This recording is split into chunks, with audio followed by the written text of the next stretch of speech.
आ गया पवन सिंह का new song. क्या है खबर की जानकारी जानेंगे इसी वीडियो में। उससे पहले आप चैनल पे नए हैं तो चैनल को ले सब्सक्राइब और वीडियो कर दें लाइक। चलते हैं खबर की ओर।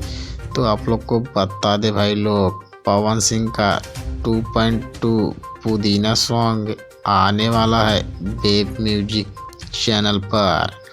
और इसमें पवन सिंह ने पुदीने की अंदाज में फिर से निकाली है अपनी आवाज़। और इसकी फीमेल गायिका है शिल्पी राज।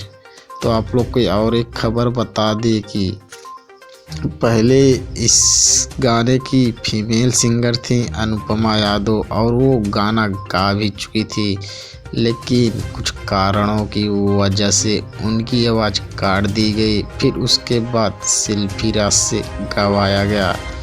तो आगे पता चलेगा, लेकिन चलते हैं इस गाने पे बात और करते हैं कि ये गाना लगभग 100 मिलियन पार होने वाला है।